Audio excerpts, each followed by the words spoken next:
Muy buenas noches, amados hermanos. Dios me los bendiga grandemente. Hoy vamos a estar hablando un tema muy importante en el libro de Josué, capítulo 4, del versículo 1 al 24. Y habla de las 12 piedras del Jordán, ¿verdad? Y aquí como tema central es: cuando Dios te hace cruzar, no permitas que el milagro se convierta en un recuerdo olvidado. Israel acaba de cruzar el río Jordán en seco. Dios había detenido las aguas para que el pueblo pudiera pasar. Pero Dios no quería simplemente que Israel cruzara, quería que Israel recordara. Por eso ordena que 12 hombres, uno por cada tribu, tome una piedra del lugar donde estuvieron los sacerdotes con el arca y las lleven al lugar donde iba a acampar. En el versículo 6-7 del capítulo 4 dice: para que esto sea señal entre vosotros, y cuando vuestros hijos preguntaren a sus padres mañana diciendo: ¿qué significan estas piedras?, les responderéis que las aguas del Jordán fueron divididas delante del arca del pacto de Jehová cuando ella pasó por el Jordán. Las aguas del Jordán se dividieron y estas piedras servirán de monumento conmemorativo a los hijos de Israel para siempre. Aquí encontramos una verdad fundamental. El milagro que Dios hace contigo hoy puede convertirse en el testimonio que tus hijos necesitan mañana. Aquí vemos que utilizan la palabra piedra, que en hebreo es even. Esto puede referirse a una piedra, roca o elemento sólido utilizado para construir, marcar o recordar algo. Pero aquí la piedra adquiere una función simbólica. No era simplemente una piedra, era una señal visible de una intervención invisible de Dios. La piedra decía: aquí Dios abrió camino. Por eso las 12 piedras funcionaban como un monumento memorial. No eran objetos para adorar. Su propósito era recordar la obra de Dios. Y la palabra señal que José señala aquí en el 4, en el versículo 6, para esto sea señal entre vosotros. Esa palabra que utiliza en hebreo es od. Esta palabra puede significar señal, signo, marca, evidencia, algo que apunta hacia otra realidad. Pero esto es importantísimo. La piedra no era el milagro. La piedra apuntaba al Dios que hizo el milagro. Eso nos enseña algo espiritual, que no podemos terminar adorando aquello que Dios utilizó para bendecirnos. Debemos recordar al Dios que nos bendijo. Y la palabra aquí en recordar, ¿cuál es? Shakar. Esto implica activa, teniendo presente algo y actuando conforme a ello. Por eso el memorial tenía una fidelidad espiritual. Cuando Israel mirara las piedras, debía recordar: Dios nos sacó de Egipto, Dios nos sostuvo en el desierto, Dios abrió el Jordán, Dios nos introdujo en la tierra prometida. El memorial combatía el peligro del olvido espiritual. Ahora la pregunta que nos haríamos nosotros sería: ¿y por qué 12 piedras? El texto dice que debía tomarse una piedra por cada tribu. 12 piedras representan a todo Israel. Y nadie podía decir: ese milagro fue solamente para Judá. No, no. Rubén tenía su piedra, Judá tenía su piedra, Leví tenía su piedra, Efraín tenía su piedra, y así sucesivamente. Todas las tribus tenían su piedra. Esto comunica una idea preciosa. La obra de Dios involucró a todo el pueblo. El Jordán no se abrió solamente para una sola familia, se abrió para toda una nación. Aquí el detalle es extraordinario, porque el capítulo 4 del versículo 3 dice: y mandadles diciendo: tomad de aquí en medio del Jordán, del lugar donde está firme los pies de los sacerdotes 12 piedras, los cuales pasaréis con vosotros y levantarlas en el lugar donde habéis de pasar la noche. Entonces, esto indica, lo dice el texto, que las piedras debían de tomarlas del lugar donde habían estado los sacerdotes firmes en medio del Jordán. Es decir, las piedras procedían del lugar que había sido imposible atravesar naturalmente. Las piedras llevaban consigo el recuerdo de aquí había agua, pero Dios abrió camino. O sea, entonces, aquí el papel, estamos viendo algo que el papel que nosotros, aquí vemos el papel del arca. No podemos pasar por alto que el arca del pacto estaba en medio del Jordán. Los sacerdotes que la cargaban permanecieron allí hasta que todo Israel terminó de cruzar. Y el arca representaba la presencia y el pacto de Dios con Israel. ¿Verdad? Presencia de Dios, el camino abierto, el pueblo cruza y la memorial establecido. El pueblo no cruzó porque Israel fuera poderoso, cruzó porque Dios estaba en medio de ellos. Entonces, aquí el Nuevo Testamento sí nos permite reconocer patrones y figuras que encuentran su cumplimiento ¿con quién? Con Cristo.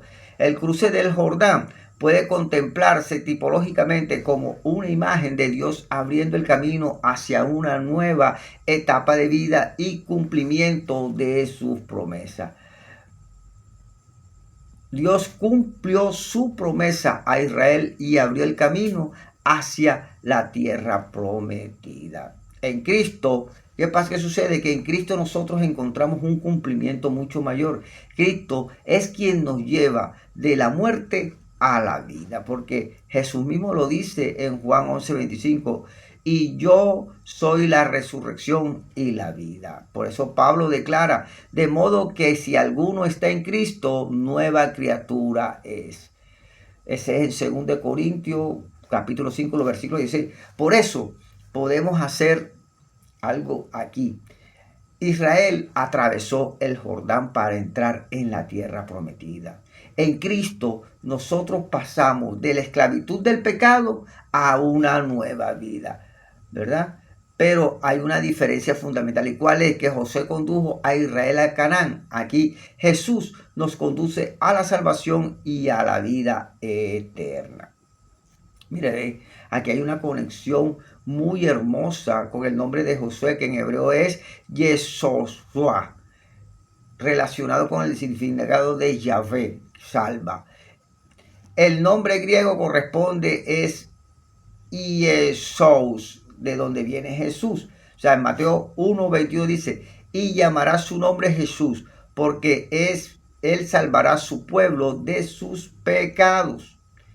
Entonces, no significa que Josué sea Jesús ni que sean la misma persona. Josué es un personaje histórico del Antiguo Testamento, que es tipología de Cristo, pero su nombre y su función pueden ayudarnos a contemplar una verdadera encuentro en su plenitud con Cristo. Dios es quien salva y quien abre camino, ¿verdad? Entonces, aquí las piedras representan una memoria espiritual y hay momentos que no puedes permitirte olvidar. Tal vez hubo una época en la que dijiste, Señor, si tú me sacas de esto, nunca olvidaré lo que hiciste. Y después de salir del problema, comenzaste a vivir como si nunca hubiera pasado. Por eso Josué 4 te dice, no olvides el Jordán que Dios te ayudó a cruzar. Y eso acontece con muchos hermanos en Cristo que después que Dios los rescata del mundo de las drogas, del mundo del alcohol, de la ludopatía, de cualquier cosa que estemos viviendo en el pecado, nos olvidamos de dónde nos sacó el Señor, ¿verdad? Entonces, recuerda que lo que Dios hizo contigo puede fortalecer también a otra persona. El testimonio tuyo no puede morir ahí contigo. O sea, tu historia puede convertirse en una herramienta evangelística para predicarle a las demás personas para que vengan a los caminos de nuestro Señor. porque no tienes que glorificar tu pasado, tienes que glorificar al Dios que te sacó de ahí. Entonces, por eso nosotros tenemos que estar agradecidos con el Señor. Las piedras también enseñan a no olvidar quién hizo el milagro. Y el peligro ahí no era solamente olvidar el milagro, era olvidar al Dios que hizo el milagro. Por eso Deuteronomio 8:11 advierte precisamente sobre esto. Cuando el pueblo prospera, podía olvidarse de Jehová. Por eso Josué estableció un memorial. Cuando tengas éxito, te voy a decir como hermano, recuerda cuando tengas abundancia, recuerda cuando Dios te levante, recuerda cuando llegues a donde estabas orando llegar. Recuerda también de dónde te sacó Dios. Tenemos que, por decir, yo a veces me pienso, ¿cuál fue mi Jordán en ese tiempo? Oye, las drogas, el alcohol, la ludopatía, ¿verdad? Las mujeres, ¿verdad? Esas puertas parecían cerrarse y no encontrar salida. Esas batallas parecía que nunca las fuera yo a terminar, pero Dios llegó e intervino en mi vida, ¿verdad? Tuvo que utilizar ciertas personas para así poder yo llegar a los caminos del Señor, ¿verdad? Utilizó una amiga y aparte de eso utilizó unas personas que yo no conocí y a raíz de eso, de lo que me hicieron, comencé a buscar de Dios y abrió las puertas nuevas de mi vida. Mi pensamiento cambió, comencé a trabajar en el área mía de lo que es la construcción, ¿verdad? Y a mí lo que me sostuvo cuando no tenía fuerza fue la oración y la palabra del Señor. Una palabra que leí en Juan 11:40 y Jesús le dijo, no te he dicho que si creyeres verás la gloria de Dios. Entonces, por eso nosotros tenemos que tener en cuenta cuando estamos allá atrás que le pedimos al Señor que nos ayude, que nos saque. No olvidarnos de dónde nos sacó. Entonces, hay una frase que nosotros podíamos utilizar como eje aquí, es que Dios no solamente quiere llevarte al otro lado, quiere que recuerdes quién te llevó, ¿verdad? A veces nosotros oramos, ay Señor, sácame de aquí, Señor, ayúdame, Señor, mira que no puedo, Señor, mira las deudas, Señor, mira mis hijos no me hacen caso, mira Señor, tan perdido. Dios llega, te ayuda, te saca a ti, ayuda a tu familia, te ayuda en la parte económica. También tú le dices que te bendiga, Dios te bendice, pero cuando llega la bendición, cuando Dios hace el milagro, cuando Dios hace la obra, llega y te olvidas de Dios, de ese Dios que te sostuvo, de ese Dios que te sacó, de ese Dios que te ayudó, ¿verdad? Entonces, no permitas que esas bendiciones que Dios te ha dado en tu vida, borre esas memorias de la felicidad de Dios en la temporada mala que tuviste o en esos momentos que tuviste sumergido en el pecado, ¿verdad? Por eso el Jordán nos recuerda un camino imposible que Dios abrió, ¿verdad? Pero el Evangelio nos muestra algo todavía mayor. Cristo abrió el camino hacia Dios. Hebreo 19:20 dice que tenemos entrada a la presencia de Dios por medio de Jesucristo. Por eso, nuestro mayor memorial no son 12 piedras. Nuestro mayor memorial es Cristo y su obra en la cruz. ¿Cierto? Recuerda que Cristo murió. Cristo murió por todos nosotros. La tumba está vacía. Él resucitó por mí, por ti y por todos nosotros. Y Él me hizo pasar de la muerte a la vida y me devolvió el valor que el mundo me había quitado. Por eso Dios abre camino donde no los hay. Amados hermanos, cuando llegues al otro lado, no entierres la memoria, no entierres de dónde saliste, no entierres lo que hizo Dios para sacarte del otro lado en el que estaba, allá donde estaba sumergido en el foso cenagoso, en el lodo, allá no lo olvides. ¿verdad? Porque recuerda algo, el Señor es quien hace la obra. Entonces, amados hermanos, recuerda que Jesucristo nació, vivió, murió y resucitó por ti y por mí. Y hoy nosotros somos salvos por la gracia de nuestro Señor Jesucristo. Dios te bendiga, amados hermanos. Cristo te ama.